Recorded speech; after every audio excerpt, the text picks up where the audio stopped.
વડોદરાના ડભોઈ તાલુકાના કાયાવરોહણ ગામના ખેડૂત અતુલ પટેલે કોઈ કારણોસર આત્મહત્યા કરી લેતા તેના પરિવારજનો સાયબર ફ્રોડના કારણે જીવન ટૂંકાવ્યું હોવાના આક્ષેપ કર્યા હતા। ખેતી કામ કરતા 65 વર્ષીય ખેડૂત અતુલ પટેલે અજાણ્યા લોકોએ દિલ્હી એટીએસના નામે ફોન કરી તેમની બેંક એકાઉન્ટમાં ₹40 કરોડના ફ્રોડ અંગે તપાસ ચાલી રહી હોવાનું કહીને 3 દિવસ સુધી ધમકાવ્યા હતા કે જે બાદ તેમણે ઝેરી દવા પી લીધી હતી અને સારવાર દરમિયાન તેઓનું મોત થયું હતું।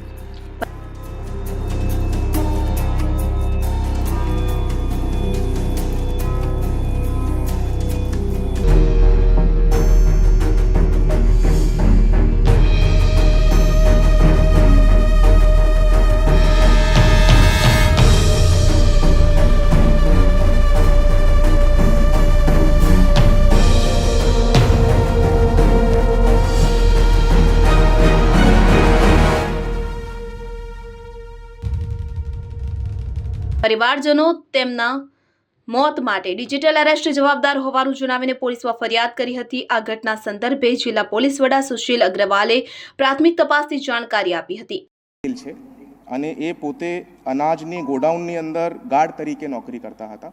18,000 રૂપિયા એમની પગાર હતી અને એમના દ્વારા 17 નવેમ્બરની રોજ સવારે દવા પીવામાં આવી છે અને 18 નવેમ્બરની રોજ એમની મૃત્યુ થયા પછી પોલીસ દ્વારા એડી દાખલ કરીને આગળની તપાસ કરવામાં આવે છે। પ્રાથમિક દૃષ્ટિએ જો જાણકારી ખબર પડી છે તે છે કે એ પોતે નોકરી પેશા છે, એ સાથે એમના પાસે અંદાજિત 13 વીઘા જેટલું જમીન છે અને એની અંદર કોઈપણ ટાઈપનું ફાર્મર ડિસ્ટ્રેસ હોય કે એવી રીતેની તકલીફ હોય હાલ સુધી પ્રસ્થાપિત થયો નથી।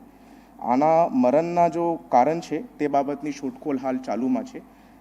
રવિવારના રોજ એમના ફોન ઉપર થોડા ઘણા બધા ફોન કોલ્સ આવ્યા છે, તે પોલીસે વેરીફાઈ થયા છે, બટ એમના બેંક અકાઉન્ટ્સની તપાસણી કરતાં હાલ સુધી 4 જેટલા બેંક અકાઉન્ટ્સ પોલીસે મળ્યા છે અને એક પણ બેંક અકાઉન્ટમાંથી કોઈ પણ જાતનું ફ્રોડ થયું હોય કે કોઈ પૈસાનું લેવડ દેવડ થયું હોય હાલ સુધી પ્રસ્થાપિત થયું નથી।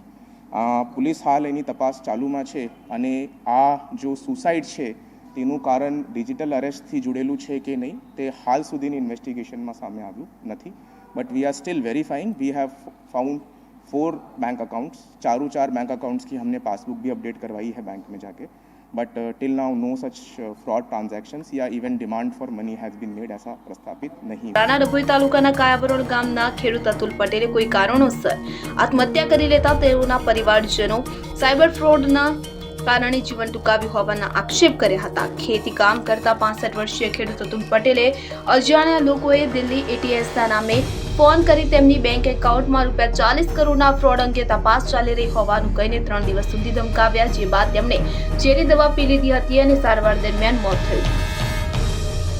તો પરિવારજનો તેમના મોત માટે ડિજિટલ એરેસ્ટ જવાબદાર હોવાનું જણાવીને પોલીસમાં ફરિયાદ કરી હતી। આ ઘટના સંદર્ભે જિલ્લા પોલીસ વડા સુશીલ અગ્રવાલે પ્રાથમિક તપાસની જાણકારી આપી હતી।